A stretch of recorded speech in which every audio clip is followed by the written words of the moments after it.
Chapter 1. The Boglehead Mindset. Imagine standing on the shore, staring at the vast ocean. Some people see danger, the unpredictable waves, the endless horizon, the unknown beneath the surface. Others see opportunity, the chance to sail across, to fish, to travel, to discover. Investing is a lot like that ocean. To many, it feels intimidating, overwhelming, even terrifying. But to those who learn how to approach it with wisdom, discipline, and patience, it becomes a gateway to freedom. This book is not about chasing fads, timing markets, or gambling on the next hot stock. Instead, it's about a mindset, an approach to investing in life that has helped millions quietly build lasting wealth. We call it the Boglehead Mindset, inspired by John C. Bogle, the founder of Vanguard and the father of index investing. Bogle's core message was simple, yet revolutionary. Don't look for the needle in the haystack, just buy the haystack. In other words, don't waste your life trying to guess which stock will win. Own the entire market, keep your costs low, and stay the course. It sounds almost too simple, doesn't it? And yet, that's the beauty of it. In a world that thrives on complexity, Bogle dared to remind us that the most powerful path to financial success is also the most straightforward.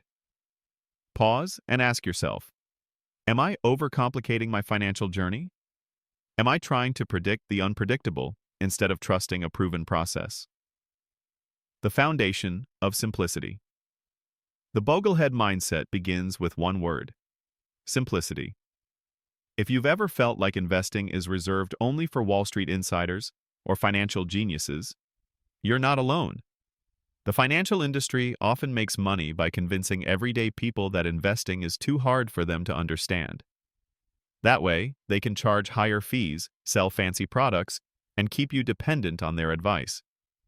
But here's the truth: investing isn't rocket science. It's common sense wrapped in discipline. You don't need to spend your days studying stock charts or memorizing the difference between thousands of mutual funds.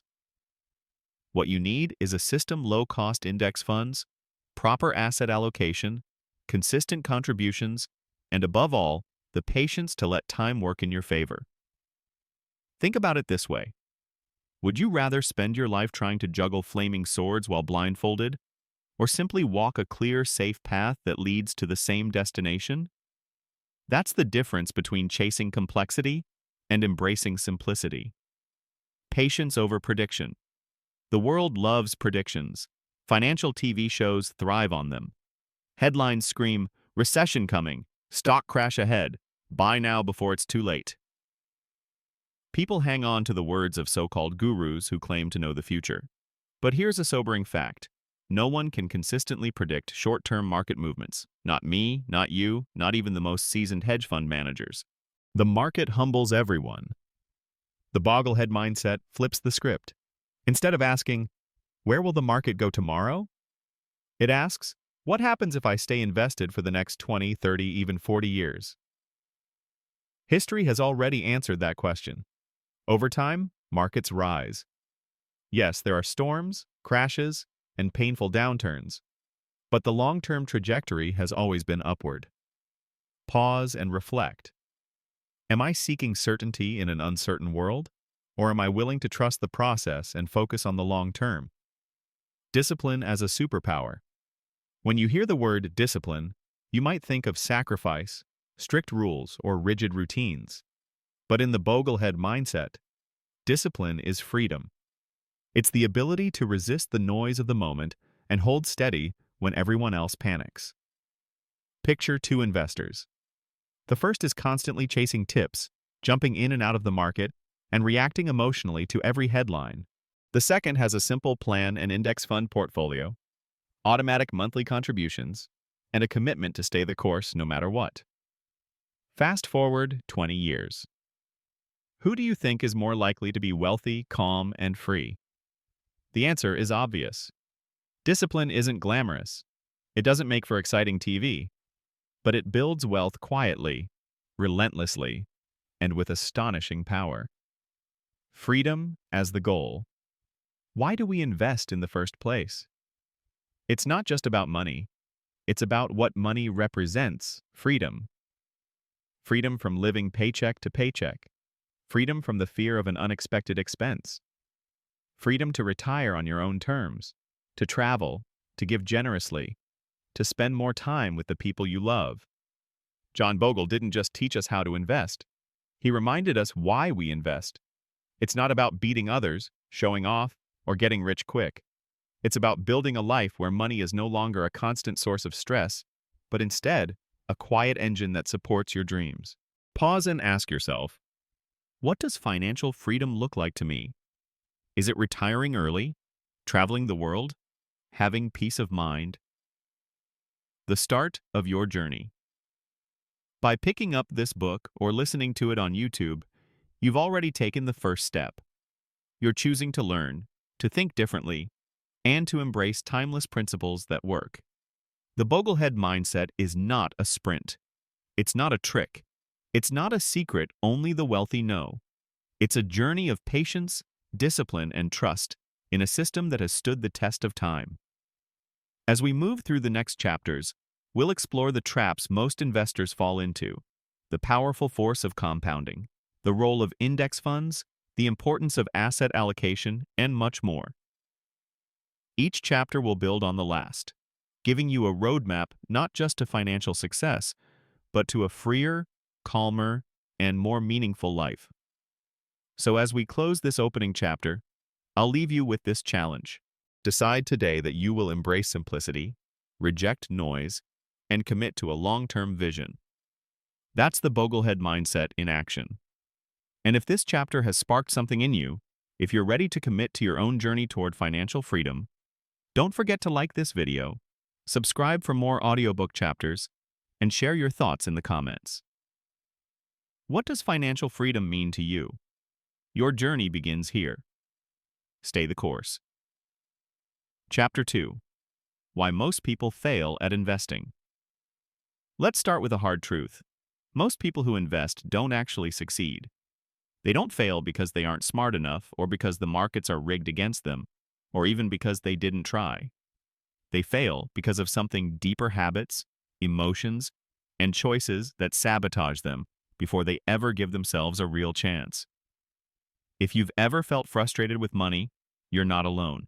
Countless people earn good incomes, save diligently, even try to invest, yet somehow end up falling short.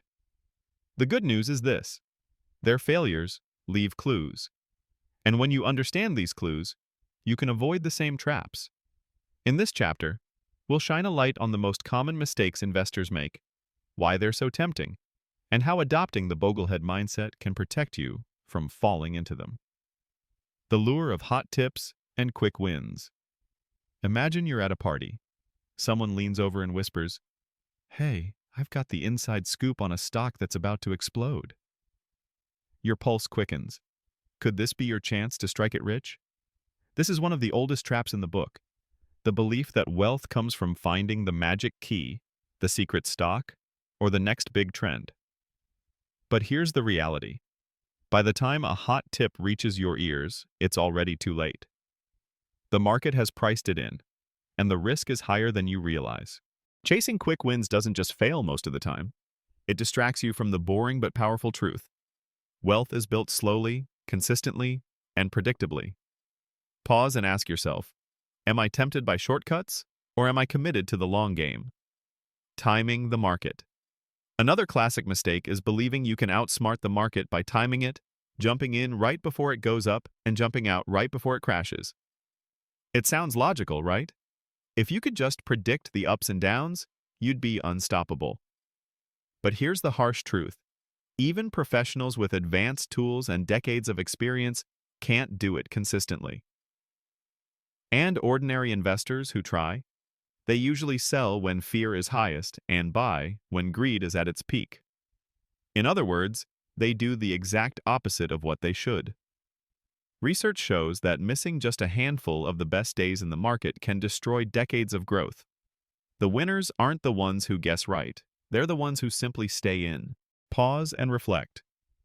Have I ever let fear push me out of the market, or greed lure me in at the wrong time? The enemy within, emotions. The stock market doesn't destroy wealth. Human behavior does. Fear and greed are the twin forces that derail investors more than anything else. When the market soars, greed whispers, "Buy more, double down, you're missing out." When the market crashes, fear screams, "Sell everything before it gets worse." Think back to 2008. Millions of investors panicked, sold at the bottom, and swore never to return. Yet those who stayed the course saw their investments recover and then multiply in the years that followed. The Boglehead mindset teaches us to do what feels unnatural. Remain calm, stick to the plan, and trust the process, even when the headlines are terrifying. The hidden costs, fees, and expenses. Let me tell you a story. Imagine two friends, Sarah and Tom. Both invest $10,000 a year for 30 years. Both earn the same average return from the market, but Sarah pays just 0.1% in fund expenses, while Tom pays 1.5% in fees. At the end of those 30 years, Sarah has hundreds of thousands of dollars more than Tom.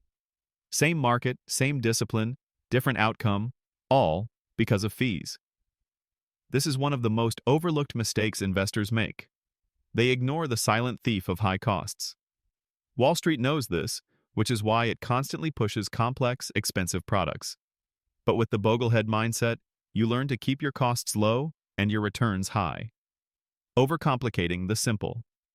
Have you ever noticed how financial products always seem to come with shiny brochures, confusing charts, and jargon-filled explanations? That's not by accident.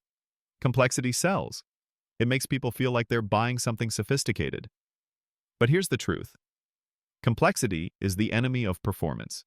The average investor would be far better off with 3 or 4 simple index funds than with a complicated web of exclusive products. Why? Because simplicity is easier to manage, easier to stick with, and less prone to emotional mistakes. The Boglehead mindset thrives on this principle.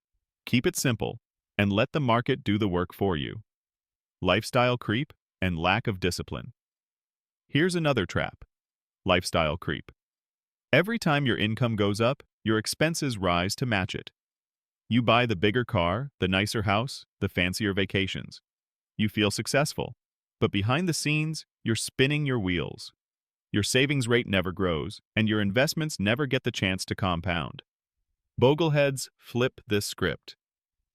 Instead of letting lifestyle grow unchecked, they commit to living below their means. They automate their savings, treat investing like a non-negotiable bill, and enjoy the peace of mind that comes with financial discipline. Pause and ask yourself, am I letting my spending grow as fast as my income, or am I investing the difference for my future self? Why the majority will fail.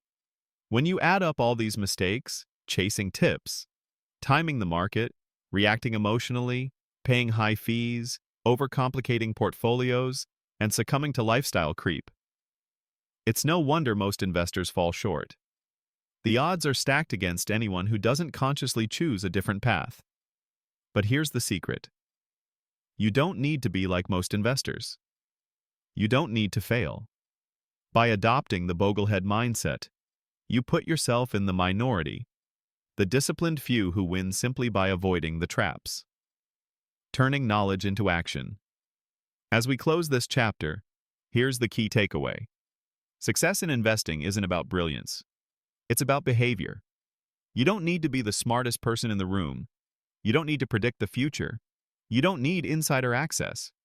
What you need is discipline, patience, and a commitment to simplicity. That's it. The next chapters will show you how to put these principles into practice, starting with one of the most powerful forces in finance, compounding. This single concept has turned ordinary savers into millionaires, and it can do the same for you. So stay with me. Stay the course. And before you move on, let me ask, which of these traps have you fallen into in the past? How will you avoid them moving forward? And if you're finding value in this audiobook journey, don't forget, like this video, subscribe for the next chapter, and share your reflections in the comments. Your story may inspire someone else to stay on the path. The majority may fail, but you don't have to. Chapter 3. The Power of Compounding.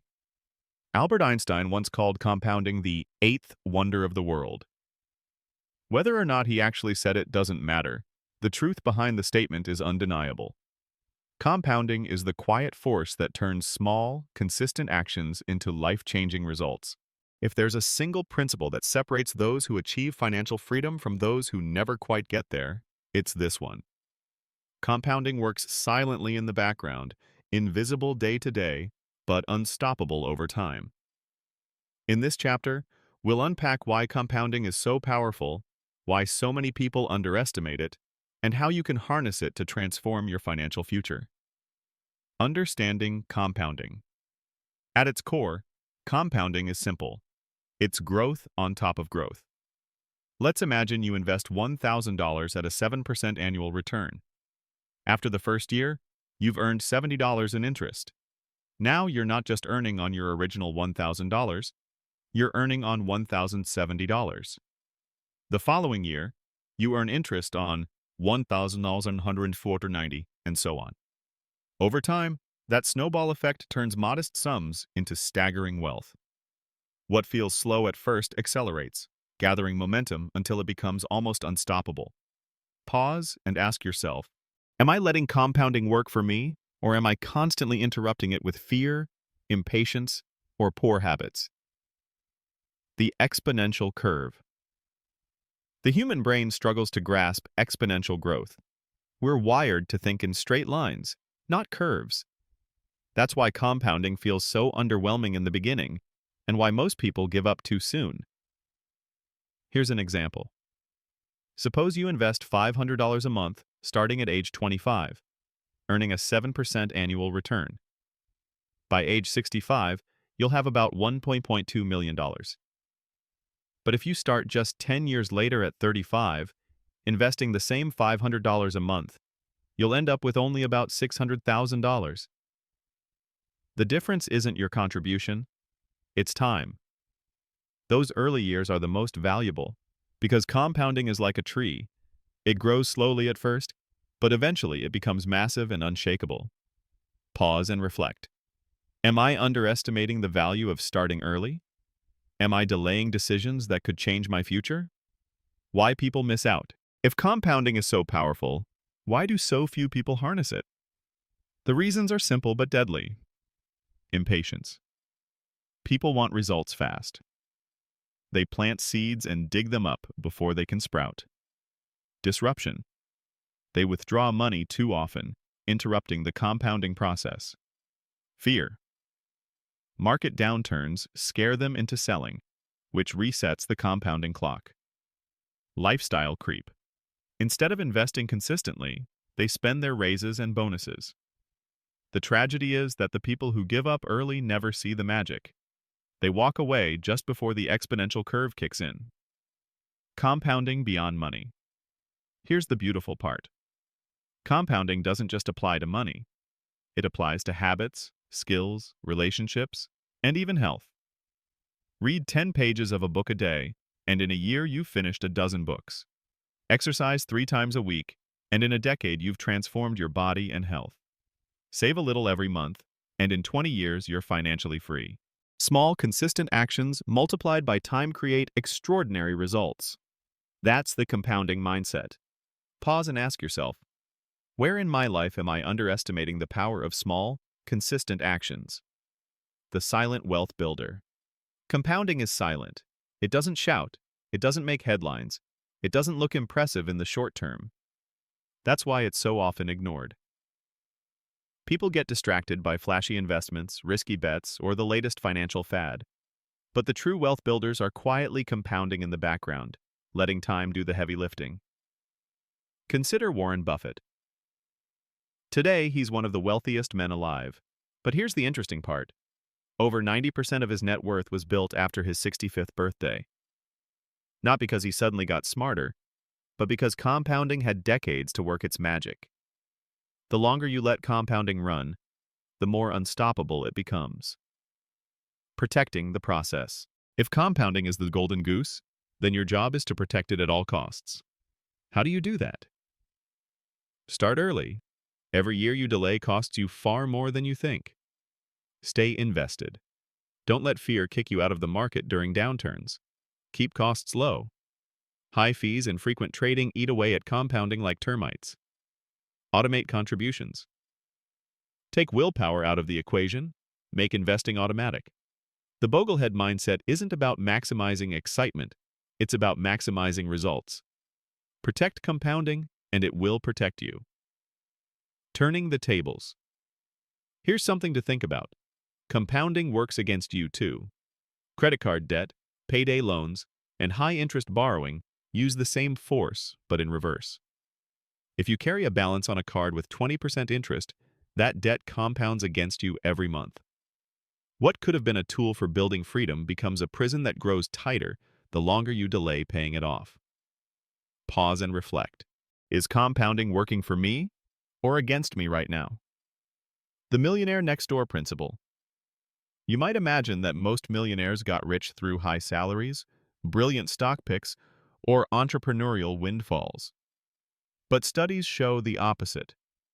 Many millionaires are ordinary people who simply invested consistently, lived below their means, and let compounding do its work. They weren't flashy. They weren't in the headlines. They just understood that wealth is not built in bursts, it's built in decades. That's the Boglehead way. Bringing it back to you. Here's the challenge. Don't underestimate compounding just because it feels small today. The future you is depending on the seeds you plant now. Think of compounding as a faithful partner. It doesn't complain, it doesn't rush, and it doesn't quit unless you do. Give it enough time and it will deliver results far beyond what you can imagine today. So as we wrap up this chapter, pause and ask yourself, am I willing to commit to consistent action, no matter how small, and let compounding work its magic in my life? If you're ready to stay the course, don't forget to like this video, subscribe for future chapters, and share in the comments how compounding has or hasn't played a role in your life so far. Compounding is the quiet power behind every financial success story. Make it your ally. Chapter 4. Live below your means, invest the difference. If compounding is the engine that builds wealth, then saving is the fuel that powers it. Without fuel, even the most powerful engine will sputter and die. That's why one of the timeless principles of the Boglehead mindset is this: live below your means and invest the difference. It sounds simple, almost too obvious. But in a world that constantly pressures us to spend, upgrade, and compare ourselves to others, living below your means is nothing short of radical. It's the quiet rebellion that separates those who struggle financially from those who eventually achieve freedom.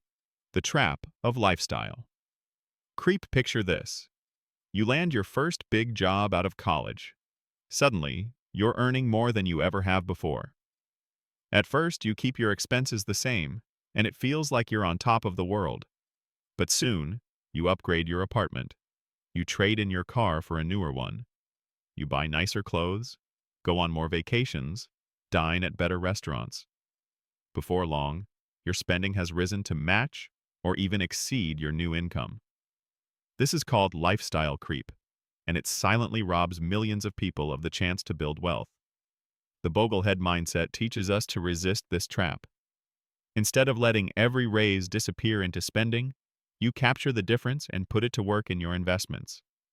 Pause and ask yourself, am I guilty of letting lifestyle creep eat away at my financial progress? Redefining success. One reason people overspend is that society has defined success in flashy external terms. The bigger house, the luxury car, the designer watch, the expensive vacations posted on social media. But here's the irony. Many of the people displaying wealth are drowning in debt. Their possessions may look impressive, but behind the curtain is stress, credit card balances, and sleepless nights. True success isn't about appearances, it's about freedom. The ability to live life on your terms, without money controlling you. The family in the modest home, driving the reliable car, steadily investing each month, may look average from the outside, but they are building the foundation for extraordinary freedom. The freedom margin. Living below your means isn't about deprivation, it's about creating a freedom margin. Think of it like this. If you spend 100% of what you earn, you have no margin. Every dollar is spoken for, and you're trapped in the cycle of paycheck to paycheck. But if you live on 70% or 80% of your income, you've created a margin that gives you options. You can save, invest, and weather financial storms without panic. That margin is where peace of mind lives. It's where freedom is born. Pause and reflect. How much margin am I creating in my own finances? Do I have room to breathe, or am I stretched to the limit? The power of automating savings. One of the simplest yet most powerful tools for living below your means is automation. When you set up automatic transfers to your investment accounts, you remove willpower from the equation. Here's the trick. Treat your savings like a bill you must pay, not an optional choice. Imagine you owe your future self a monthly payment, and make it non-negotiable. Once that money leaves your checking account, you adjust to living on what remains. This simple habit turns financial discipline into something effortless. Small choices, big impact. You don't need to overhaul your entire lifestyle overnight. In fact, small changes add up faster than you think. Cooking at home instead of eating out 5 nights a week. Driving a reliable used car instead of leasing a new one every 3 years. Buying a home that fits your needs instead of stretching for your maximum mortgage approval. Each choice frees up dollars that can be invested, and when invested, those dollars start compounding for you. Imagine this: cutting $200 a month from your spending and investing it for 30 years at 7% would grow into nearly $240,000. That's the power of small decisions multiplied by time. The joy of enough. There's a surprising secret you discover when you live below your means. Enough is enough. When you stop chasing status symbols, you find peace in simplicity. You learn to appreciate what you already have instead of constantly craving more. You realize that happiness isn't in the next purchase, but in freedom, relationships, and experiences that money can't buy. Living below your means isn't about denying yourself joy. It's about making room for the joy that lasts. Pause and ask yourself, do I know what enough looks like for me? Or am I endlessly chasing more? Turning savings into investments. Of course, living below your means is only half the equation. The other half is what you do with the money you free up. Saving is good, but saving alone won't build wealth. Inflation quietly erodes the value of cash left sitting. That's why the Boglehead principle is not just live below your means. It's live below your means and invest the difference. The dollars you save should be funneled into low-cost index funds, where they can grow, compound, and work for you. This is the bridge between discipline today and freedom tomorrow. Real-life stories. Some of the wealthiest people you'll ever meet don't look wealthy. They're teachers, engineers, nurses, small business owners, people who lived modestly, saved consistently, and invested quietly for decades. They didn't need 6-figure salaries. They didn't need to win the lottery. They simply avoided the trap of lifestyle creep, focused on their freedom margin, and invested the difference. These are the real millionaires next door. Bringing it back to you, so what about you? Are you ready to step out of the cycle of consumerism and into the path of freedom? Are you willing to choose discipline over appearances, freedom over status, and peace over pressure? The Boglehead mindset isn't about how much you earn, it's about how much you keep and what you do with it. As you close this chapter, pause and reflect. What's one expense I can reduce or eliminate today? And how will I redirect that money into my future? And if you're ready to make that commitment, let us know in the comments. Share your thoughts, like this video, and subscribe for the next chapter, because in Chapter 5, we'll uncover the tool that makes this whole process possible: the humble yet powerful index fund. Freedom isn't about earning more. It's about living wisely and investing the difference. That's how ordinary people achieve extraordinary lives. Chapter 5. The Beauty of Index Funds. If there's one invention that changed the course of investing forever, it's the index fund. Simple, low-cost, and incredibly effective, it embodies everything the Boglehead mindset stands for: clarity over confusion, patience over prediction, and results over hype. In this chapter, we'll explore what index funds are, why they work so well, and why millions of investors, both beginners and seasoned professionals, have embraced them as the foundation of lasting wealth. What exactly is an index fund? Let's start with the basics. An index fund is a type of mutual fund or exchange-traded fund, ETF, that's designed to mirror the performance of a specific market index. For example, the S&P 500 index tracks 500 of the largest companies in the United States. If you buy an S&P 500 index fund, you instantly own tiny pieces of all 500 companies. With a single purchase, you're diversified across industries, sectors, and businesses that make up the backbone of the economy. Instead of betting on which company will succeed, you own them all. If some fail, others will rise. Over time, the entire market moves upward, and you ride along. Pause and ask yourself, am I trying to pick the winners, or am I simply owning the market? Why active management falls short.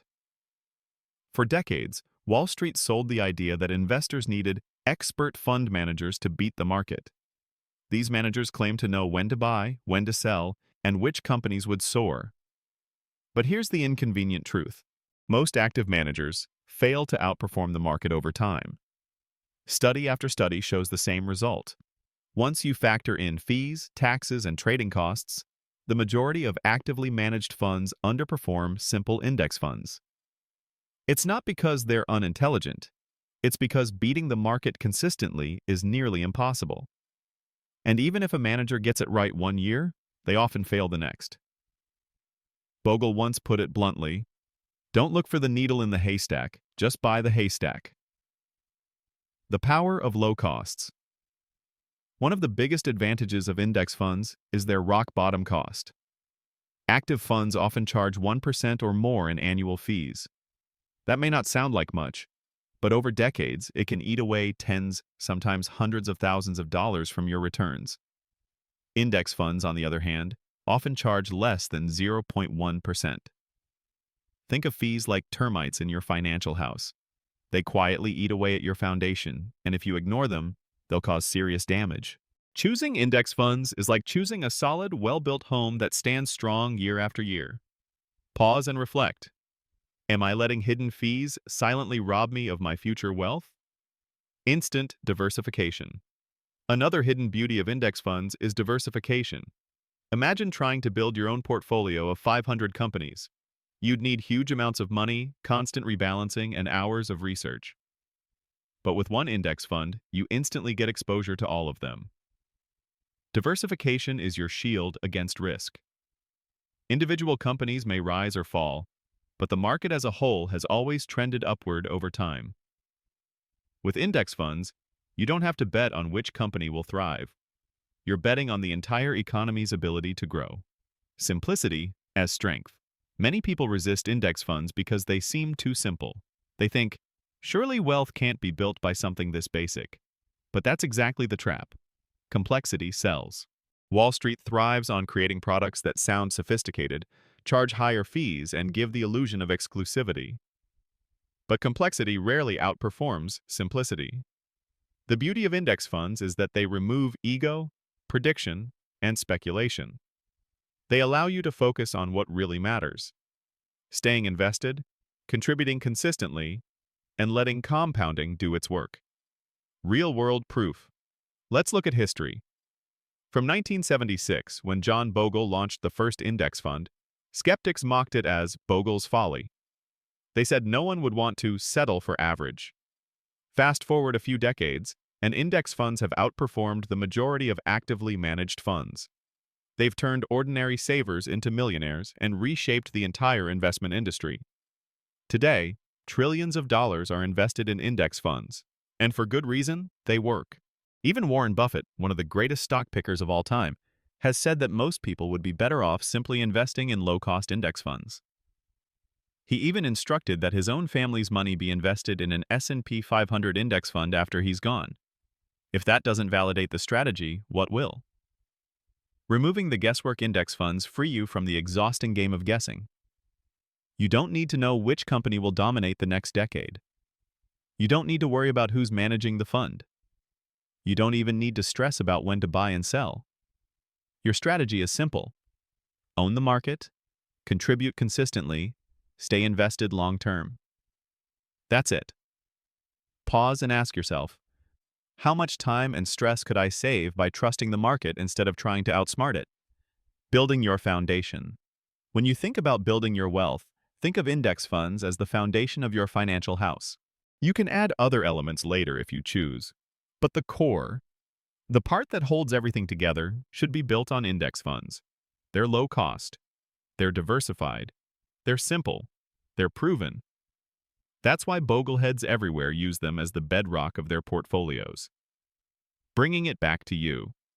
The beauty of index funds is that they level the playing field. You don't need a finance degree. You don't need insider access. You don't need to predict the future. With one simple choice, you align yourself with the growth of the entire economy.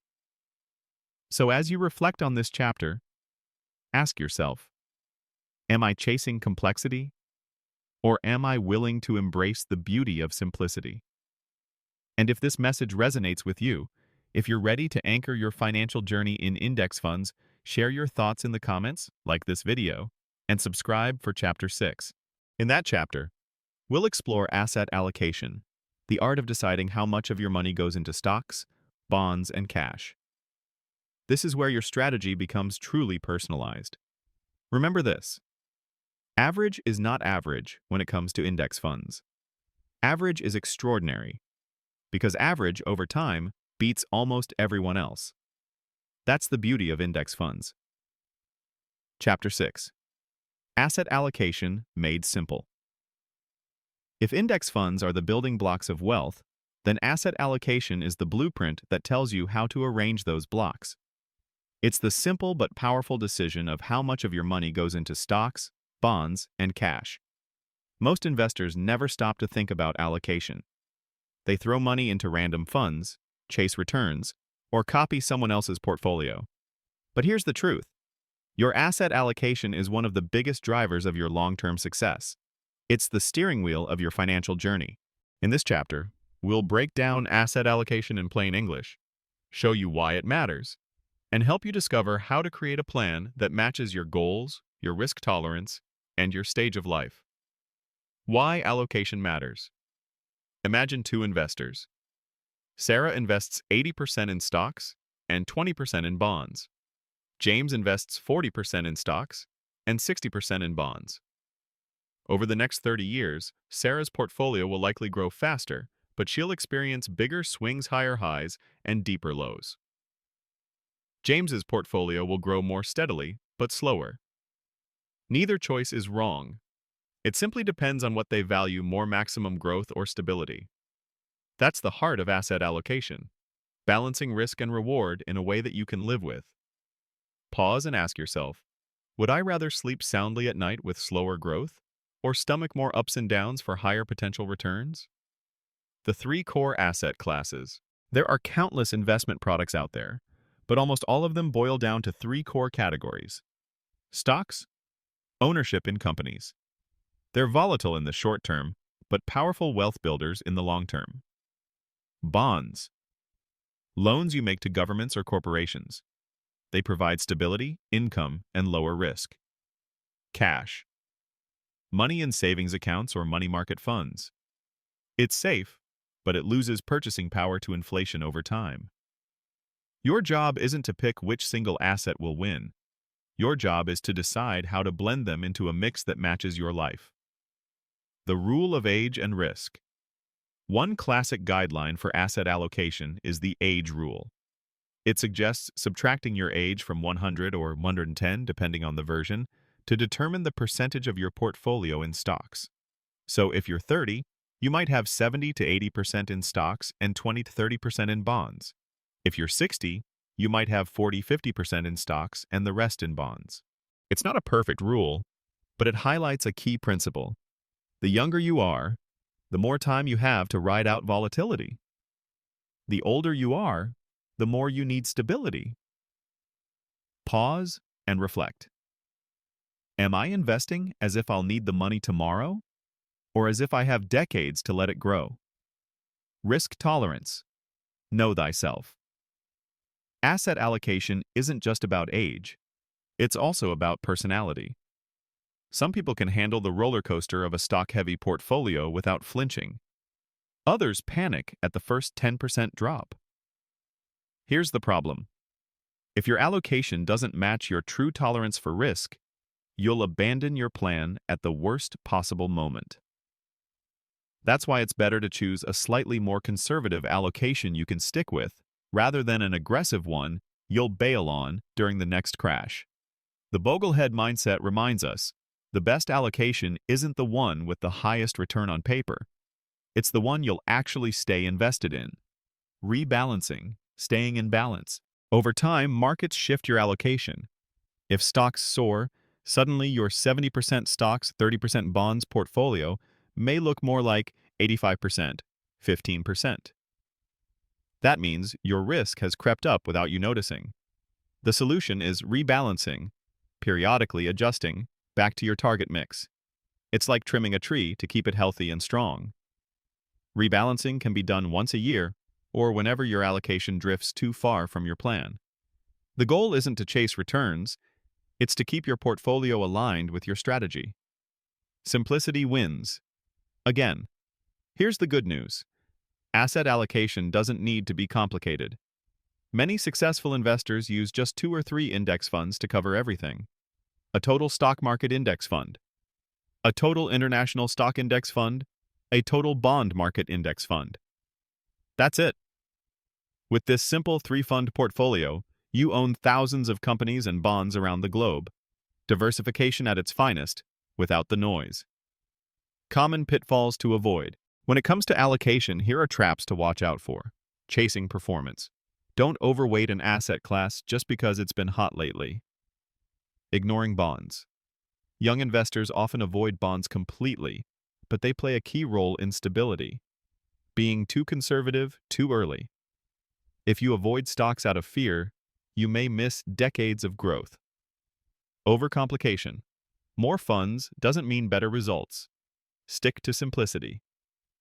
The peace of a plan. One of the biggest benefits of deciding your asset allocation is peace of mind. Instead of constantly second-guessing every market movement, you have a plan. When stocks fall, you don't panic, you rebalance. When they rise, you don't get greedy, you rebalance. Your plan becomes your anchor, keeping you steady no matter what storms come. Pause and ask yourself, do I have a clear allocation plan, or am I letting the market decide for me? Bringing it back to you. Asset allocation isn't glamorous, but it's one of the most important decisions you'll ever make as an investor. It's the bridge between your goals and your behavior. It's the map that guides your journey to financial freedom. So, as you wrap up this chapter, take time to reflect. What allocation fits my age, my goals, and my true risk tolerance? And if this chapter helped clarify things for you, don't forget, like this video, subscribe for more audiobook chapters, and share in the comments. What's your current allocation? Are you more stock-heavy, bond-heavy, or somewhere in between? In the next chapter, we'll dig deeper into the role of bonds and safety nets, why they matter, and how they protect your portfolio without holding you back. Remember, building wealth isn't just about choosing the right investments. It's about choosing the right balance. Chapter 7. The Role of Bonds and Safety Nets. When most people think of investing, they imagine the excitement of stocks, companies soaring, fortunes made, headlines flashing. Bonds, by contrast, sound boring, safe, even dull. But here's the secret. Bonds and safety nets are what allow you to stay invested in stocks long enough to reap their rewards. In this chapter, we'll explore why bonds matter, how they protect your portfolio, and how having a safety net isn't weakness, it's wisdom. Why bonds exist. At their core, bonds are simply loans. When you buy a bond, you're lending money to a government or corporation in exchange for regular interest payments and the promise of getting your money back at maturity. Unlike stocks, which can swing wildly, bonds tend to be steadier. They may not deliver spectacular growth, but they provide something just as important: stability. Pause and ask yourself, Am I chasing growth at all costs? Or am I building stability into my financial future? The cushion against volatility. Picture your portfolio as a car. Stocks are the engine. They provide the speed and power. But bonds are the shock absorbers. Without them, every bump in the road rattles you, making it hard to stay on the journey. During market downturns, bonds often hold steady or even rise, cushioning the blow of falling stocks.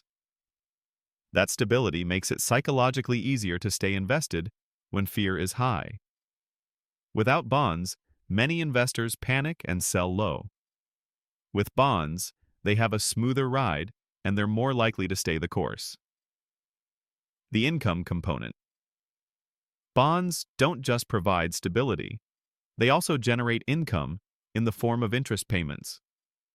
For retirees or those seeking consistent cash flow, this steady stream can be a lifeline. Even for younger investors, the interest from bonds adds resilience to a portfolio.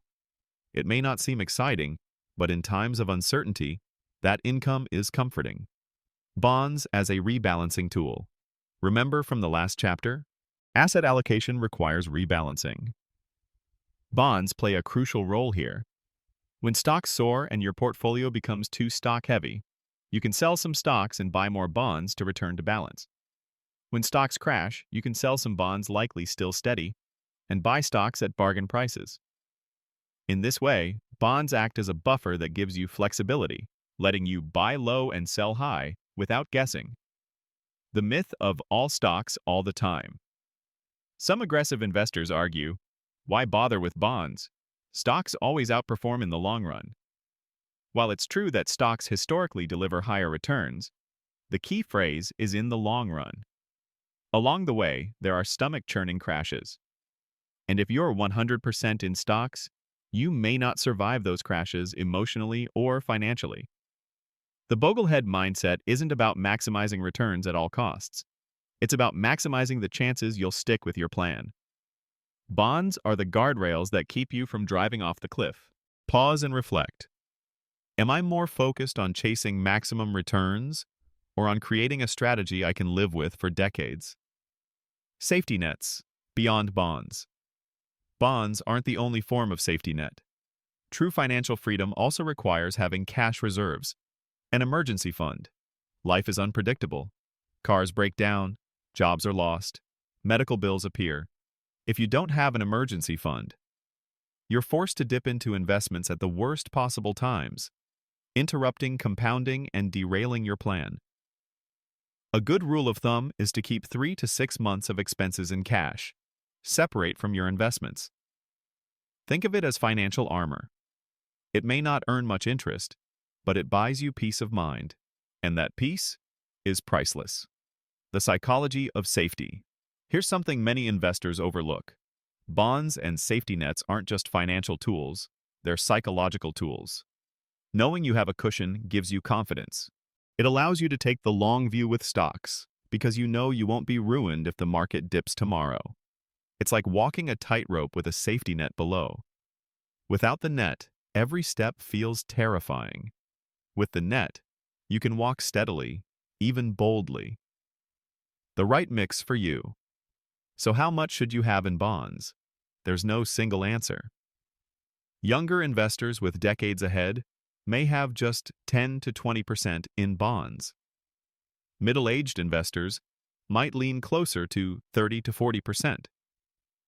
Retirees often shift toward 50% or more, depending on their needs for income and stability. The right mix is personal. It depends on your age, your goals, and most of all, your comfort with risk. What matters most isn't the exact percentage, it's that you have some cushion built into your plan. Avoiding bond pitfalls. While bonds are powerful, there are mistakes to avoid. Chasing yield. Don't stretch for the highest-paying bonds, they often carry more risk. Ignoring diversification. Just as with stocks, it's wise to own a broad bond index fund instead of a few individual bonds. Forgetting inflation. Bonds protect stability, but they won't keep up with inflation forever. That's why you still need stocks for growth. The Boglehead approach is clear. Keep bonds simple, low cost, and broadly diversified, just like your stocks. Bringing it back to you. Bonds and safety nets may not be exciting, but they're the quiet heroes of investing. They don't grab headlines, but they give you the strength to stay invested, the income to stay steady, and the peace of mind to stay calm. As you reflect on this chapter, ask yourself, do I have enough cushion in my portfolio and my life to weather the storms ahead? Or am I walking the financial tightrope without a net? And if you're ready to commit to building your own safety nets, share your thoughts in the comments, like this video, and subscribe for the next chapter. Because in Chapter 8, we'll tackle one of the biggest threats to your wealth: the endless noise of financial media and hype. Remember this, it's not just about how much you grow, it's about how well you protect what you've built. Bonds and safety nets make that protection possible. Chapter 8. Avoiding the noise. Imagine turning on the television and being greeted by flashing red banners, "Market crash ahead," or "This stock will double in 6 months." The anchors speak with urgency, experts debate with passion, and the scrolling tickers make you feel like if you don't act right now, you'll miss out or be ruined. This, my friend, is the noise. The financial world thrives on it. Media outlets, newsletters, blogs, and influencers pump out endless streams of predictions, opinions, and hype. It keeps people glued to screens, but it destroys wealth when taken seriously. In this chapter, we'll learn why the noise is so dangerous, how it preys on human psychology, and how the Boglehead mindset protects you from being swept away by it. The business of fear and greed. Here's something most people forget. Financial media isn't in the business of making you rich. It's in the business of getting your attention. Attention equals ratings. Ratings equal advertising dollars. And nothing grabs attention like fear and greed. That's why headlines swing between extremes. Everything is collapsing, or this is the opportunity of a lifetime. Both trigger emotional reactions, which lead to impulsive decisions, the exact opposite of what long-term investors should do. Pause and ask yourself, am I letting headlines dictate my emotions? Or am I following a clear, rational plan? Predictions that don't matter. Every year, Wall Street analysts release forecasts, where the stock market will end, which sectors will boom, which will bust. And almost every year, they're wrong. Think about it. If predictions were consistently accurate, these experts wouldn't be on TV, they'd be quietly compounding their billions. The truth is, no one knows what the market will do next week, next month, or even next year.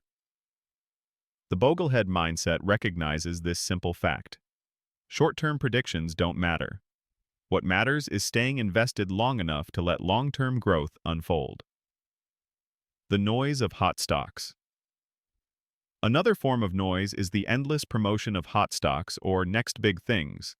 Cryptocurrency booms, meme stocks, speculative tech plays, each one is hyped as the chance of a lifetime. Yes, some people make money from these, but many more lose fortunes chasing the hype.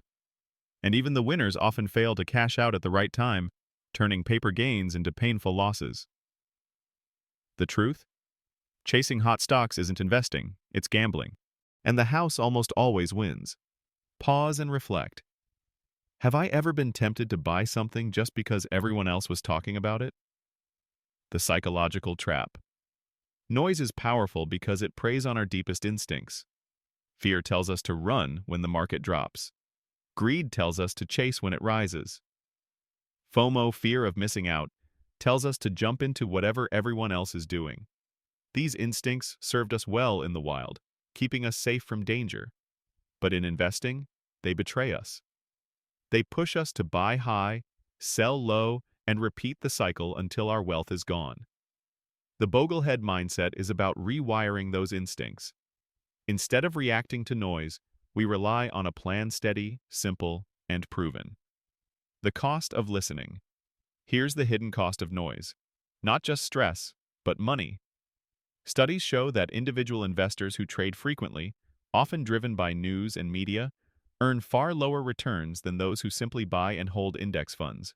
Every time you act on noise, you pay in transaction costs, taxes, and missed opportunities. It's like opening the oven every 5 minutes to check on the cake. Not only does it stress you out, but it also prevents the cake from rising. Tuning out strategically. So how do you avoid the noise? Limit exposure. Stop watching financial news daily. Check your portfolio quarterly, not hourly. Automate. Set up automatic contributions so your investing happens without emotional interference. Anchor in principles. Remind yourself of the truths. Markets rise long-term, costs matter, diversification works, and timing doesn't. Find better inputs. Read timeless books. Listen to thoughtful podcasts, and surround yourself with voices that teach, not shout. Remember, your attention is valuable. Don't waste it on noise designed to distract. Stories of resilience.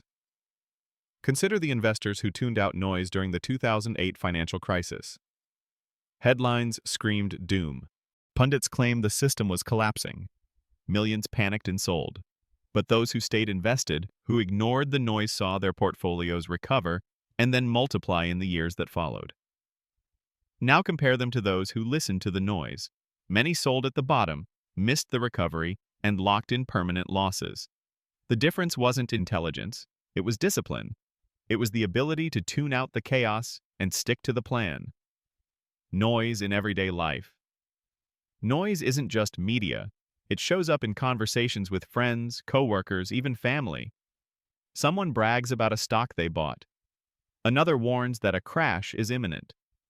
Social media is filled with charts, opinions, and hype. You don't have to debate them. You don't have to prove them wrong. You just have to remember your plan. As John Bogle himself said, don't just do something, stand there. Pause and ask yourself, whose voices am I letting influence my financial decisions? Are they helping me or distracting me? Bringing it back to you. Noise is everywhere. You can't eliminate it completely, but you can choose not to act on it. You can choose to let your plan, not the headlines, guide your actions. The Boglehead mindset isn't about having the loudest voice. It's about having the quietest confidence. So as you reflect on this chapter, ask yourself, what steps can I take to reduce the noise in my financial life? And if you're ready to commit to tuning out the hype, let us know in the comments. Don't forget to like this video and subscribe for the next chapter, where we'll tackle one of the most dangerous temptations of all. Trying to time the market. Noise will always be there. The question is, will you listen or will you rise above it?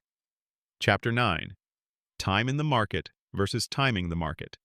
If there's one lesson that separates successful investors from struggling ones, it's this. Your success depends far more on time in the market than on timing the market. This single principle has rescued countless investors from fear, impatience, and regret. Yet it's also the principle most ignored because timing feels so tempting. Who wouldn't want to buy right at the bottom and sell right at the top? In this chapter, we'll expose the myth of market timing, reveal the power of simply staying invested, and show how this one choice could mean the difference between financial freedom and financial frustration. The temptation of timing. The idea of timing the market is seductive. Imagine being able to sell your stocks right before a crash, then buy them back at bargain prices. It's the investor's dream. Maximum gain, minimum pain. But here's the reality. Almost no one can do it consistently. Not professional traders, not economists, not hedge fund managers with armies of analysts. And if they can't do it, what chance does the average investor have? Pause and ask yourself, have I ever been tempted to time the market? How did it turn out? The cost of missing the best days. One of the most striking studies in investing shows what happens if you miss just a handful of the market's best days. Take the S&P 500 over the last few decades. If you were fully invested the whole time, your returns were strong. But if you missed just the 10 best days, your returns were cut dramatically. Miss 20 or 30 of the best days, and your wealth shrinks to a fraction of what it could have been. Here's the kicker.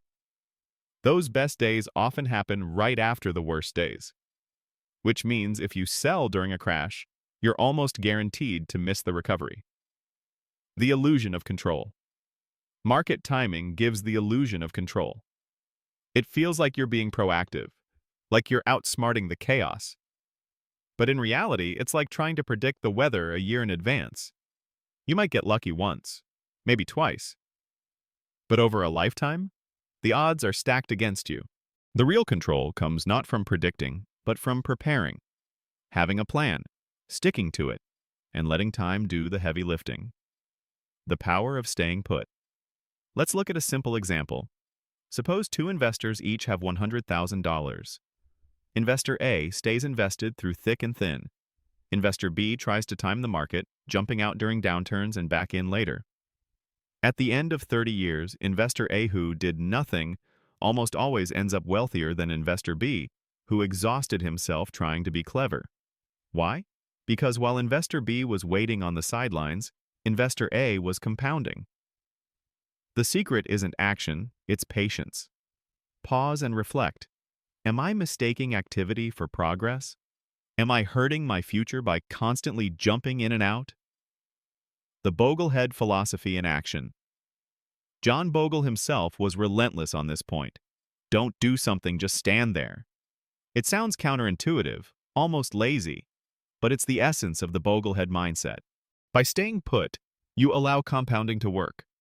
By resisting the urge to react, you protect your long-term results. Every time you're tempted to time the market, remember, the market rewards discipline, not prediction. Riding out the storms. Of course, staying invested isn't easy. When markets crash and headlines scream doom, it feels unbearable to watch your account balance drop. But remember this truth. Downturns are temporary, growth is permanent. Every crash in history has eventually been followed by recovery. The Great Depression, the dot-com bubble, the 2008 financial crisis, even the COVID crash of 2020.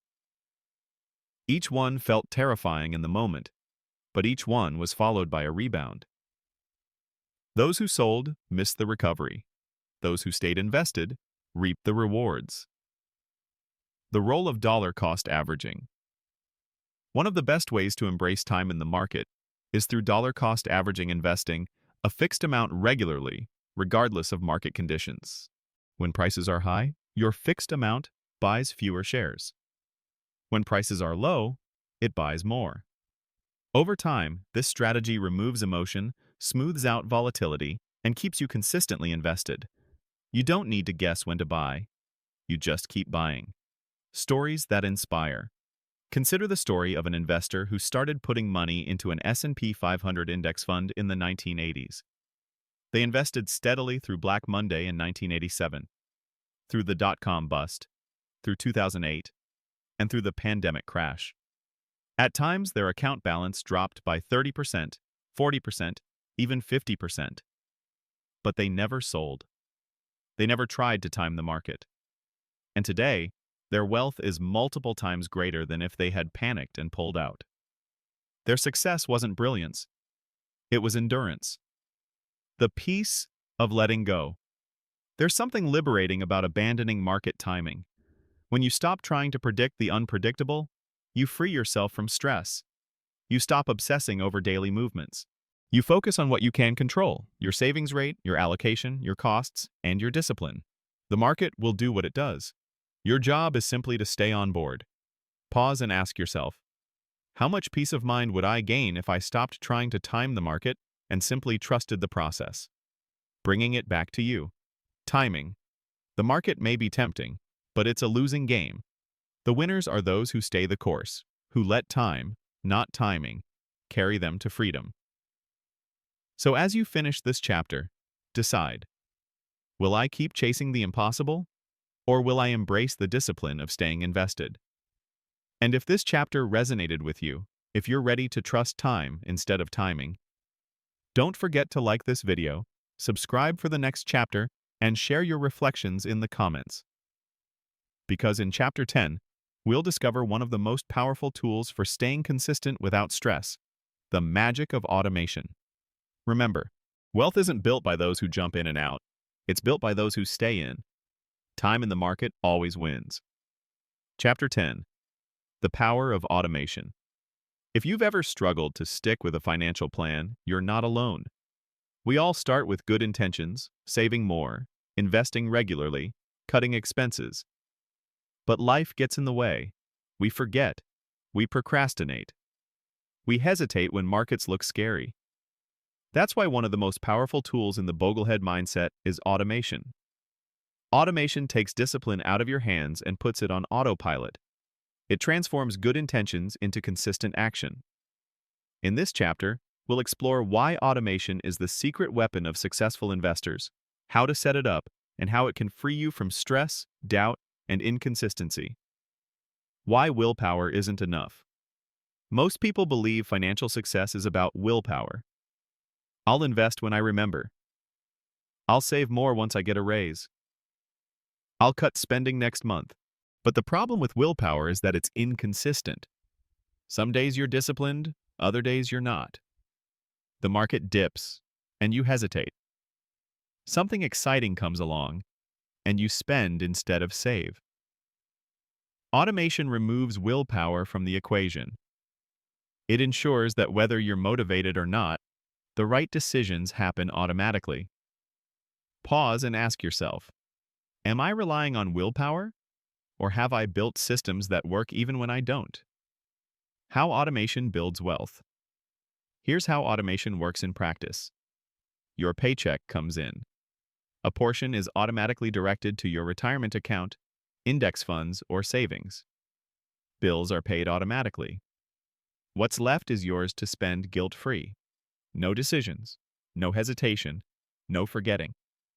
This simple setup accomplishes what few people manage with willpower alone. Consistent investing, consistent saving, consistent progress. The power of pay yourself. First, automation brings to life the classic principle: pay yourself first. Instead of waiting to see what's left after spending, you prioritize saving and investing from the start. It's not optional, it's automatic. Think of it as writing a monthly paycheck to your future self. And once it's gone, you adjust your lifestyle to live on the rest. Over time, that habit becomes second nature, and your future grows stronger while your present remains stable. Dollar cost averaging made easy. Remember dollar cost averaging from the last chapter? Automation is what makes it seamless. By investing the same amount every month automatically, you buy more shares when prices are low and fewer when prices are high. You don't have to think about it. You just keep buying, letting the math work in your favor. It's the ultimate way to stay invested without stress. Pause and reflect. How much easier would my financial life feel if every decision happened automatically? Automation as protection against emotion. Markets rise and fall. Emotions surge and crash. But automation keeps you steady. When fear whispers, "Don't invest this month," automation ignores it and invests anyway. When greed tempts you to go all in, automation keeps you on your steady plan. It's like having a disciplined coach who makes the right moves for you, no matter how you feel in the moment. Building automated systems. So how do you put automation to work? Here are the key steps. Automate savings. Set up automatic transfers from checking to a savings or emergency fund. Automate investing. Contribute directly to retirement accounts, 401k, IRA, and set up automatic purchases of index funds. Automate bills. Pay recurring bills automatically to avoid late fees and stress. Automate debt payoff. Schedule extra payments toward high-interest debt until it's gone. Once these are in place, your financial system runs quietly in the background. The peace of set it and forget it. There's something incredibly freeing about knowing your finances are handled without constant effort. Instead of worrying about when to invest, you trust the system. Instead of stressing about whether you saved enough this month, you know it happened automatically. Automation gives you back mental energy. It allows you to focus on your work, your family, your passions, while your money quietly builds wealth in the background. Stories of quiet success. Many of the wealthiest people you'll meet aren't those who made one giant winning investment. They're the ones who automated modest contributions for decades. The teacher who invested a few $100s a month into index funds for 30 years. The nurse who set up automatic 401k contributions from her first paycheck and never stopped. The couple who automated savings for their children's college fund before the kids could even walk. None of them needed brilliance. They just needed systems.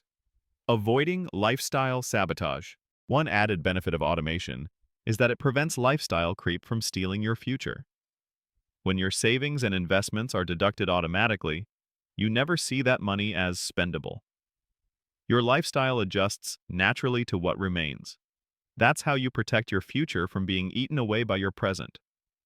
Pause and ask yourself, am I letting lifestyle creep take over, or am I protecting my future with automation? Bringing it back to you. Automation is the quiet superpower of the Boglehead mindset. It transforms discipline from something fragile into something permanent. It keeps you steady through ups and downs, protects you from your own emotions, and ensures that every month, without fail, your future grows stronger. So as you reflect on this chapter, ask yourself, what part of my financial life can I automate today? And if you're ready to take action, share your thoughts in the comments. Don't forget to like this video, subscribe for the next chapter, and let us know. What's one system you're committing to automate? Because in Chapter 11, we'll uncover the silent killers of wealth taxes and fees and learn how to minimize their bite so more of your money stays where it belongs, in your future. Remember, wealth isn't built on willpower, it's built on systems. Automate your future, and freedom will take care of itself. Chapter 11. Taxes, Fees, and the Silent Wealth Killers. Imagine working hard, saving diligently, and investing wisely, only to realize that a huge chunk of your returns is quietly being siphoned away. Not by bad luck, not by market crashes, but by two silent killers, taxes and fees. They don't shout, they don't make headlines. They quietly nibble at your returns year after year until your wealth is a fraction of what it could have been. The good news? With the Boglehead mindset, you can outsmart them. In this chapter, we'll uncover how these silent killers work and how to protect yourself. The hidden bite of fees. Most investors underestimate fees. After all, what's 1% here or 2% there? It doesn't sound like much. But over decades, it can mean the difference between financial freedom and financial frustration. Let's do the math. Suppose you invest $10,000 a year for 30 years at 7% growth. With low-cost index funds charging 0.1%, you end up with about $944,000. With actively managed funds charging 1.5%, you end up with about $742,000. That's a difference of more than $200,000 gone, simply because of fees. Pause and ask yourself, am I paying unnecessary fees that are quietly stealing my future, expense ratios, and hidden costs? Fees come in many forms. Expense ratios, the annual cost of owning a fund. Load fees, sales charges just for buying or selling a fund.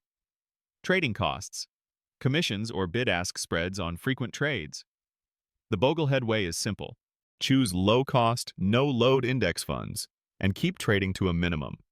Every dollar you save on fees is a dollar that compounds for you, not for Wall Street. Taxes, the other wealth killer. The second silent thief is taxes. Just as compounding can work for you, taxes can compound against you. Capital gains taxes hit when you sell investments for a profit. Dividend taxes hit when your funds pay out income. Interest income taxes hit on bonds and savings accounts. If you're not careful, taxes can take a big bite out of your returns every year. Using tax-advantaged accounts. Here's the solution. Use tax-advantaged accounts to shelter your investments. 401k and 403b accounts let you invest pre-tax, lowering your taxable income today. Roth IRAs let you invest after-tax dollars, but withdrawals in retirement are tax-free. Traditional IRAs offer tax-deferred growth, meaning you pay taxes only when you withdraw. By maximizing these accounts, You give compounding more room to work without interruption from Uncle Sam.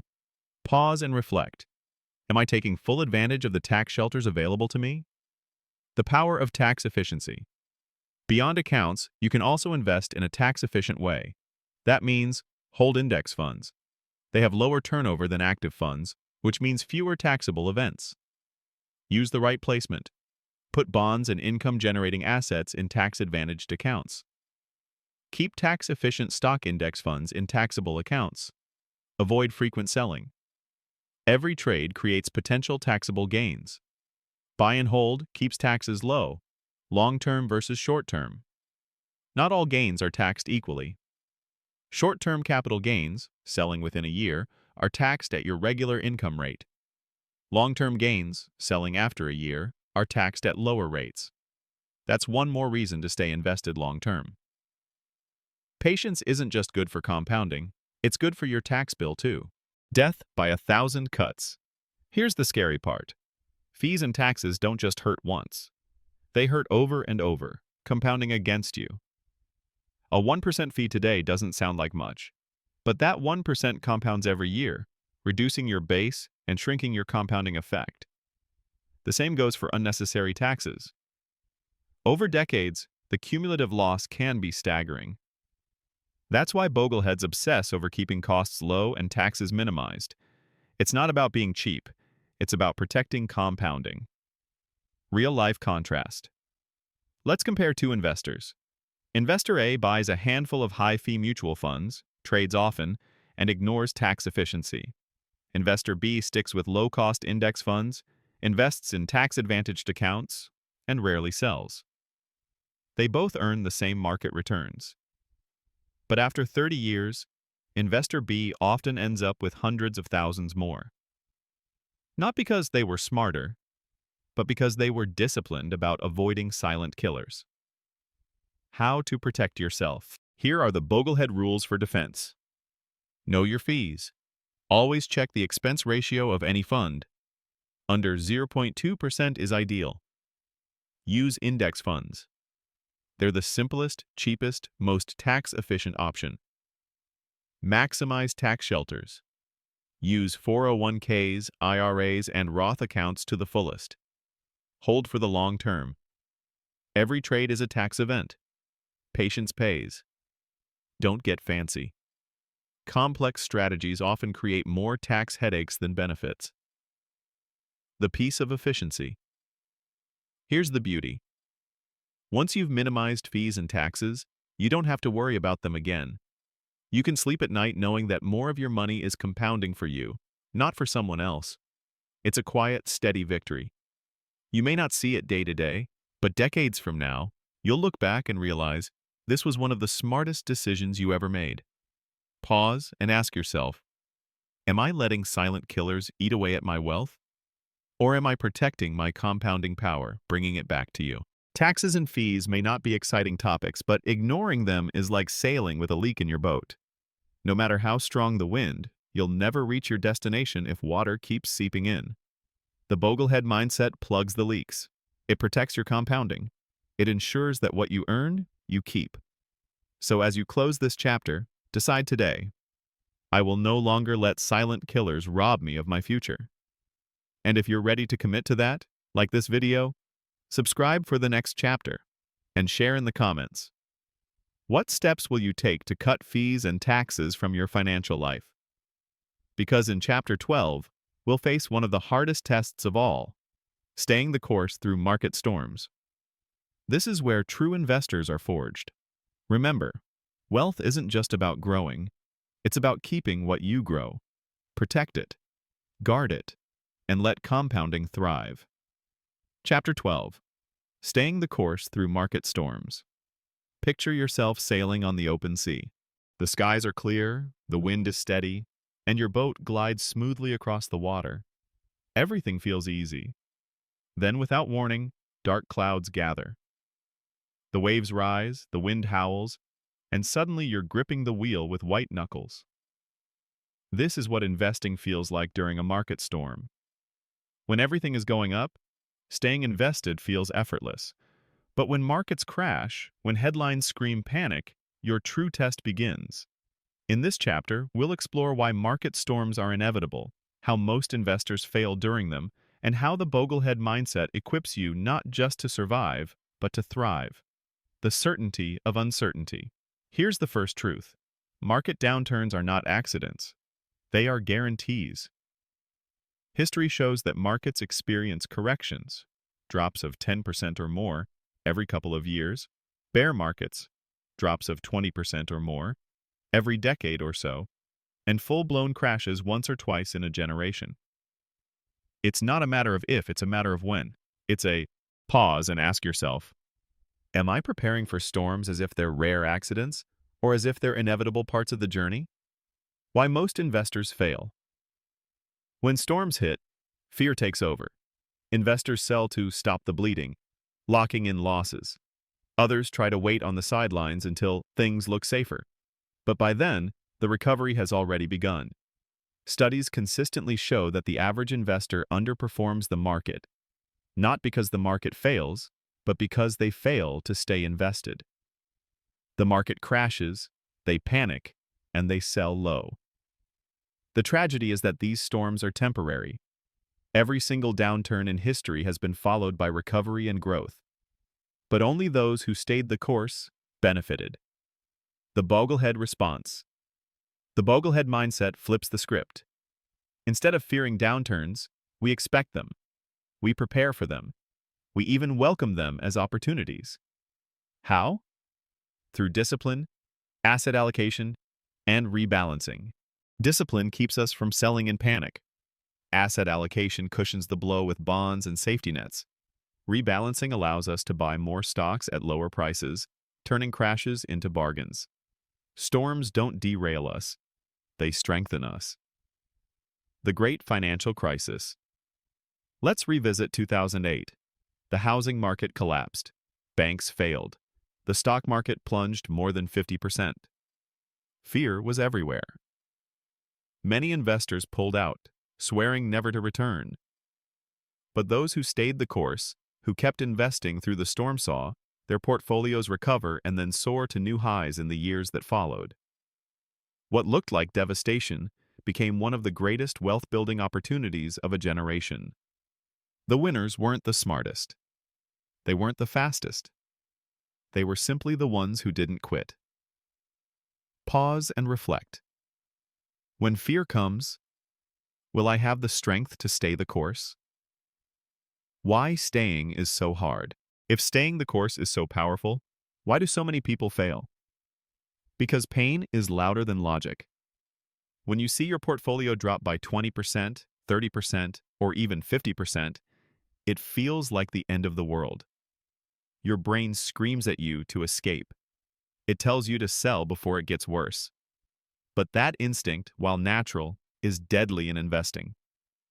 The Boglehead mindset trains you to override it, to trust history, to trust the process, and to trust that storms always pass. The role of perspective. Perspective is your greatest ally in a storm. Zoom in, and a crash looks catastrophic. Zoom out, and it's just a dip on a long upward climb. Look at a 100-year chart of the stock market. You'll see wars, depressions, recessions, pandemics. Each crash felt like the end in the moment. Yet the line always recovers and continues upward. The message is clear: short-term pain, long-term growth. Building emotional armor. So how do you build the emotional strength to stay the course? Have a plan. Have OS. Know your allocation and stick to it. Expect storms. Don't be surprised when they arrive. Automate contributions. Keep investing no matter what. Limit media exposure. Don't let fear-mongering fuel panic. Remember your why. Freedom, security, legacy. These are bigger than temporary fear. Storms as opportunities. Here's the hidden gift of downturns. They allow you to buy more at a discount. If you're contributing regularly, every dollar invested during a crash buys more shares. When the market recovers, as it always has, you own more of the recovery. The Boglehead doesn't just endure storms. They use them to build even greater wealth. Pause and ask yourself, Can I reframe downturns as opportunities instead of threats? Stories of steadfastness. Consider the investor who kept buying during the 2020 pandemic crash. Markets fell 30% in weeks. Fear was everywhere. Yet, by the end of the year, markets had fully recovered, and those steady contributions during the worst days turned into incredible gains. Contrast that with the investor who pulled out, waiting for certainty. They sat on the sidelines, missed the rebound, and locked in permanent losses. Same storm, different response, different outcome. Bringing it back to you. Market storms are inevitable. They are part of the journey. You cannot avoid them, but you can control how you respond. The Boglehead mindset doesn't promise smooth sailing. It promises resilience. It teaches you that the greatest rewards come not from avoiding storms, but from staying the course through them. So as you close this chapter, pause and reflect. Am I prepared not just financially but emotionally for the next storm? Will I stay the course when fear is loud and courage feels quiet? And if this message strengthens your resolve, don't forget to like this video, subscribe for future chapters, and share in the comments. What helps you stay the course when storms hit? Because in Chapter 13, we'll zoom out even further, exploring what it truly means to build wealth for the long run. Remember this: storms don't last forever, but disciplined investors do. Stay the course. Chapter 13. Building Wealth for the Long Run. We live in a culture obsessed with the short term. Headlines scream about today's stock prices. Social media celebrates overnight millionaires. Even our conversations often center around the next big opportunity, the next quick win, the next instant success. But here's the truth. Real wealth is built in decades, not days. The Boglehead mindset isn't about chasing what's hot right now. It's about building a foundation that lasts a lifetime. In this chapter, we'll explore what it means to think long-term, why patience is the ultimate advantage, and how you can stay focused on the bigger picture when everyone else is distracted by the noise. The long view. Take a moment and think about the next 30 years of your life. Where will you live? What will your lifestyle look like? Who will be by your side? Now think about the money you'll need to support that vision. That future isn't going to be built by one lucky stock pick or 1 year of great returns. It will be built by steady, consistent compounding over decades. The long view is where ordinary investors become extraordinary. Pause and ask yourself, am I focused on the next headline or on the next 30 years? Patience as a superpower. Patience might be the rarest trait in investing, but it's also the most powerful.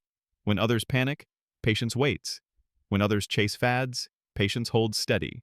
When others give up too soon, patience reaps the rewards of compounding. The stock market has always rewarded the patient. Every dip, every crash, every storm has eventually given way to growth. The long-term trend is clear, upward. The question is, will you stay in long enough to enjoy it? The myth of overnight success. We love stories of overnight success. The startup that sold for billions. The investor who bought Bitcoin at $1. The trader who struck it rich on a single risky bet. But what we rarely see are the countless failures, the startups that went bankrupt, the speculators who lost everything, the traders who went broke chasing luck. The truth is, wealth that comes fast often disappears just as fast. Wealth built slowly, patiently, and wisely is the kind that lasts. Thinking in decades. Here's a mental shift that can change everything. Stop thinking in days or months. Start thinking in decades. Instead of asking, what will the market do this year? Ask, what will my portfolio look like 20 years from now if I stay consistent? Instead of asking, what stock will go up next? Ask, what habits will I practice every year for the rest of my life? Decade thinking takes the pressure off the short term and anchors you in the long game. Pause and reflect. Am I thinking like a sprinter or like a marathoner? Building habits for the long run. Wealth isn't built by one-time decisions. It's built by habits, saving a portion of every paycheck, investing automatically, month after month, rebalancing when needed, ignoring noise and sticking to the plan. Each habit seems small in isolation, but over 20, 30, 40 years, they create extraordinary results. That's the secret. Long-term wealth isn't about brilliance, it's about consistency. The power of compounding time. We've already discussed compounding, but here's the real kicker. Compounding needs time. The longer you stay invested, the more explosive its power becomes. That's why staying the course matters so much. Missing even a few years of compounding can mean the difference between financial freedom and financial struggle. Your job isn't to predict the market. Your job is to give compounding enough time to work its magic. Stories of endurance. Consider the janitor who quietly invested small amounts for decades. He never earned a high salary. He never chased hot stocks. But by the time he passed away, he had built a fortune of millions, all through patience, frugality, and the long run. Contrast that with high-income professionals who spent lavishly, traded frequently, and tried to outsmart the market. Many ended up with little to show for their efforts. The difference wasn't income. It wasn't intelligence. It was mindset. Guarding against distractions. Building wealth for the long run also means protecting yourself from distractions. Distractions look like hot stock tips, speculative bubbles, fear-driven headlines, and promises of easy money. They tempt you to abandon your plan for something flashy. But remember this: wealth isn't built on excitement. It's built on endurance. The flashy distractions fade. The patient investor wins. Your legacy mindset. When you think long-term, you start to see beyond your own life. You begin to think about the legacy you'll leave for your family, for your community, for future generations. Wealth isn't just money, it's wisdom, discipline, and habits you pass down. By modeling patience and simplicity, you teach others a mindset that can benefit them for decades to come. Pause and ask yourself, what kind of financial legacy am I building right now? Bringing it back to you.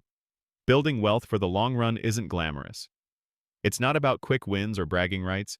It's about patience, consistency, and faith in the process. The Boglehead mindset isn't designed for next week.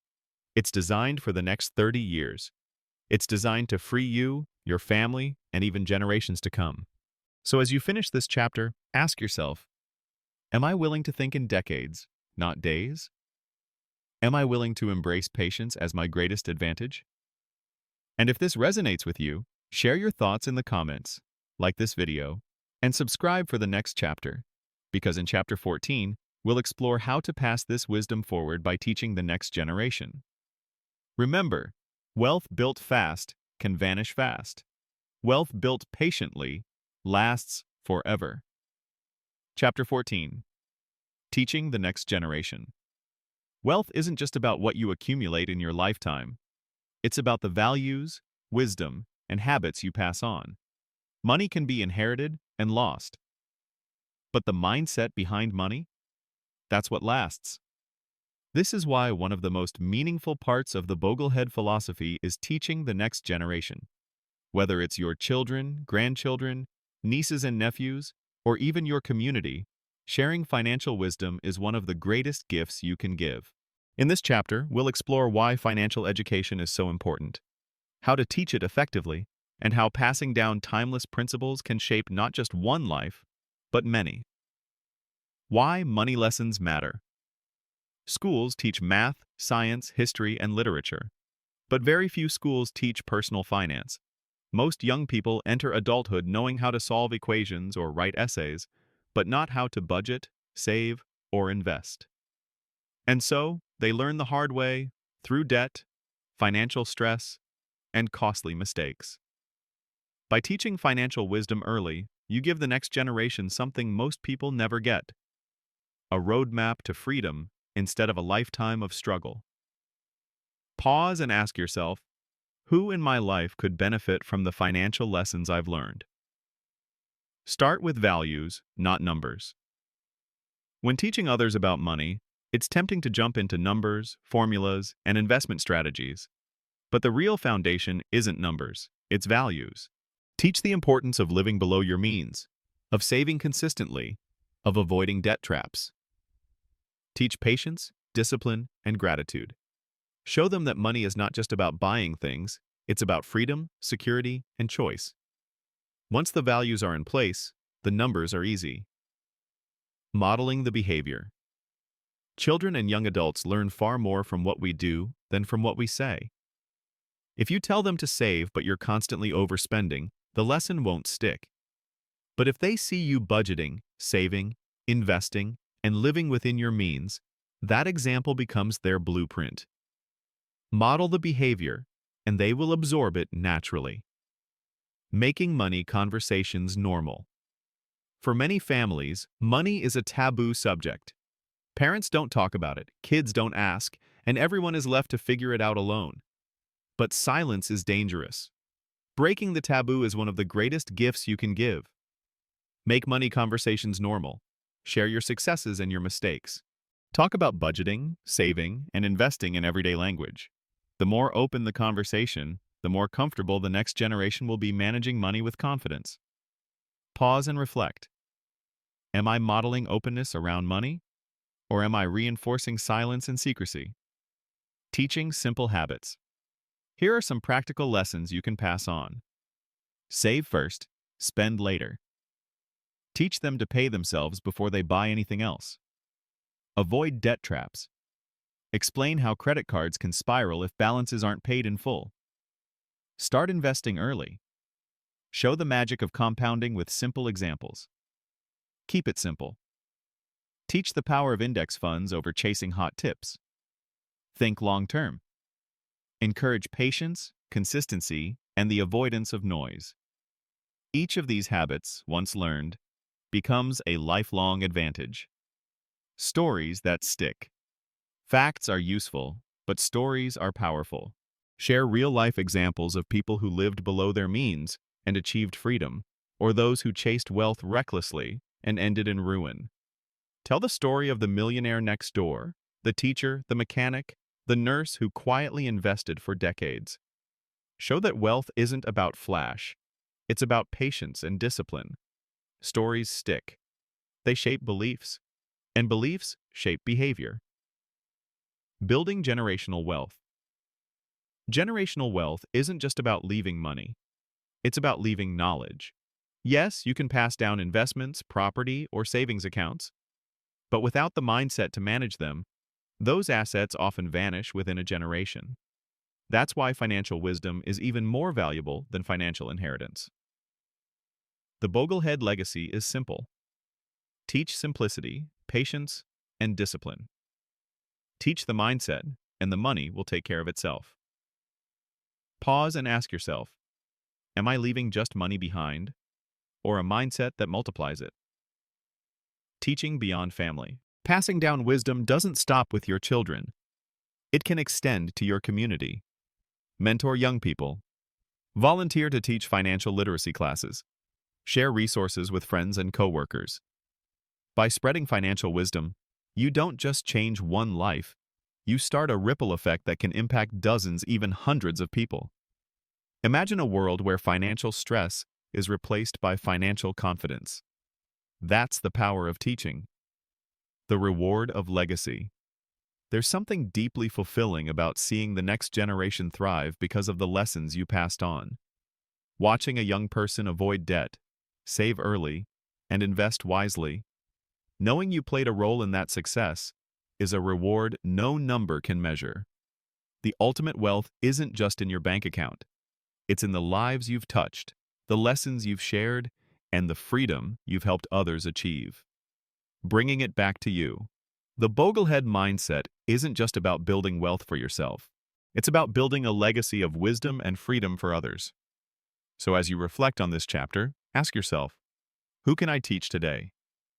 What wisdom can I pass on that will outlive me? And if this chapter has inspired you, don't forget, like this video, subscribe for more chapters, and share in the comments. What financial lesson do you most want to pass on to the next generation? Because in Chapter 15, we'll turn the spotlight back on you, exploring how wealth is not just about money, but about the freedom to live life on your terms. Remember this: money fades, but wisdom endures. pass it on. Chapter 15. Freedom, not just riches. Money has a strange way of capturing our imagination. We dream of big houses, fancy cars, luxurious vacations, and the number in our bank account climbing higher and higher. But here's the truth. The Boglehead mindset makes clear. The goal of investing is not riches, it's freedom. Freedom to live life on your terms. Freedom to spend time with those you love. Freedom to do meaningful work, not just work that pays the bills. Freedom to wake up in the morning and decide how you'll spend your day. In this chapter, we'll shift the focus from wealth as a number to wealth as a tool for living a life of meaning, purpose, and choice. The myth of more society constantly tells us that happiness lies in more. More money, more possessions, more status. Advertisers feed this myth every day, and many people chase it their entire lives. But the truth? More isn't always better. Sometimes more just means more stress, more debt, more pressure, or real wealth isn't about more, it's about enough. Pause and ask yourself, what does enough look like for me? Do I know the point at which I'd stop chasing and start enjoying? Freedom versus riches. Riches are about accumulation. Freedom is about choice. Someone with millions of dollars but no time, no health, and constant stress is not truly wealthy. Meanwhile, someone with modest savings, no debt, and the ability to live simply and happily may be freer than any millionaire. This is why the Boglehead mindset shifts the goal from chasing riches to achieving freedom. The number in your account matters, but only as far as it supports the life you want to live. Redefining success. Ask yourself, when you picture financial success, do you imagine dollar signs or do you imagine freedom? The freedom to retire early if you choose. The freedom to pursue work you love instead of work you tolerate. The freedom to give generously to causes you believe in. The freedom to spend time, not money, on what matters most. Success isn't a number. Success is alignment between your money and your values. Wealth as a servant, not a master. Money makes a terrible master, but a wonderful servant. When money controls you, you're constantly chasing, worrying, comparing. When you control money, you use it intentionally, letting it serve your goals and values. The Boglehead way isn't about worshiping wealth. It's about putting wealth in its proper place. A servant that supports your freedom, not a master that dictates your life. Pause and reflect. Am I mastering my money, or is my money mastering me? The joy of simplicity. One of the surprising discoveries along the path to financial freedom is that life often becomes simpler, not more complicated. When you're no longer stressed about bills, debt, or financial insecurity, you gain peace of mind. You stop worrying about keeping up with others. You realize that joy comes from experiences, relationships, and purpose, not endless consumption. True wealth is found in simplicity. Freedom to choose. Work. One of the greatest gifts of financial freedom is the ability to choose work for passion, not paycheck. Imagine waking up and deciding to write, paint, volunteer, or start a small business. Not because you need the money, but because you want to. That's the power of financial independence. Riches may buy luxuries, but freedom buys time, the most precious currency of all. Giving back. Freedom isn't just for yourself. It also empowers you to give generously. When money no longer controls you, you can use it to bless others, to support charities, help family members, or invest in your community. Giving back not only helps others, but enriches your own sense of purpose.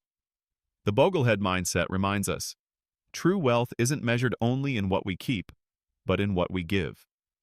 Stories of real freedom. Consider the couple who retired modestly in their 50s, not as millionaires, but with enough savings, no debt, and simple lifestyles. They spend their days hiking, traveling frugally, volunteering, and enjoying time with grandchildren. They don't look rich, but they live lives full of freedom. Now compare that to the high-income executive who earns millions, but is trapped in a stressful job, chained to debt, and never home to enjoy family. On paper, he's rich. In reality, he's stuck. Which life would you rather live? Pause and ask yourself, am I chasing riches or am I building freedom? The emotional shift. One of the most liberating moments in personal finance is realizing that you don't need to compete with anyone. You don't need to keep up. You don't need to prove anything. Your money is for your life, your freedom, your dreams. Once you make this shift, money becomes lighter. It no longer feels like a burden or a race. It feels like a tool you've mastered. Bringing it back to you, the Boglehead mindset teaches us that wealth is not an end. It's a means. It's not about being rich for the sake of riches. It's about creating the freedom to live a life you love. So as you reflect on this chapter, ask yourself, what does freedom mean to me? How can I align my financial plan with the life I truly want?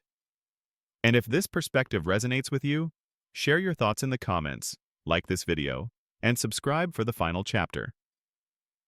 The Boglehead Legacy, where we'll tie everything together and look at the bigger picture of living with purpose.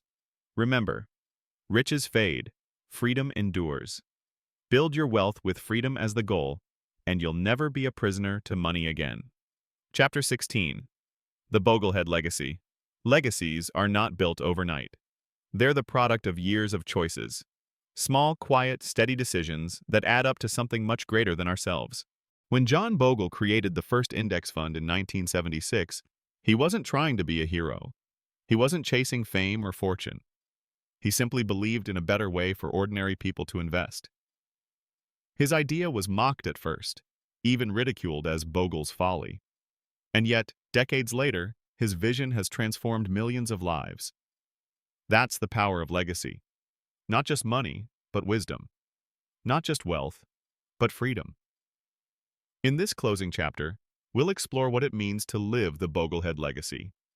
How to apply these timeless principles, not only to your finances, but to your life, your relationships, and the mark you leave on the world.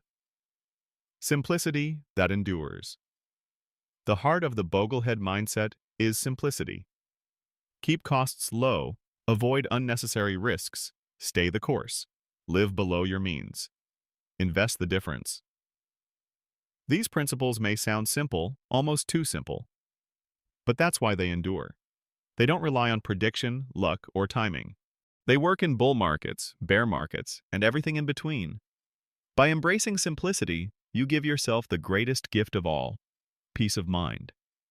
Pause and ask yourself, am I living with unnecessary complexity, or am I choosing the simplicity that leads to freedom?